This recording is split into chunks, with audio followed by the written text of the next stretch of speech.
right, so this is a late 90s CRV that we got. It's actually going to be a flip car for us. We're going to do a one-day paint job on it. We're going to replace some of the bushings and whatnot that are bad on it. And it has a misfire that we're going to address. Pretty sure we have to take the cylinder head off, but not too bad on these B20 engines. Oh, I found some 90s heritage here. Look at that. Look at a clear distributor cap. I mean, this thing does have 292,000 miles on it, so it's seen a thing or two. We got it for 500 bucks. Not bad considering Fred drove it back from, I don't know, fucking 30 miles from here or somewhere far. But yeah, cylinder 4 isn't really working, and the exterior has seen better days. The engine compartment is actually kind of how I want to see it though. If it's clean, I don't trust it. If it's like this, I can at least see what's going on.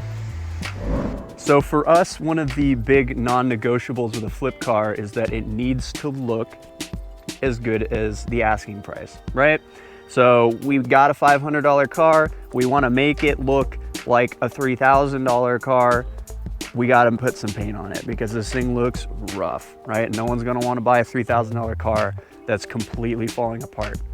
I mean, maybe COVID time pricing they might, right? But the market's starting to correct a little bit. So the first things first, we got to just go around and fix like the worst of the dents. We're not gonna fix them all because there's a lot, and a $3,000 car is gonna have dents. And then we're gonna just go ahead and throw a coat of paint on it just so that the thing is looking good. And then next up, we'll tackle all the mechanic stuff.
This hunk of junk is looking absolutely fabulous. Let's get it in the booth and mask it up.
we got the masking all done. We're gonna go ahead and throw some sealer down and then base clear, done, same day.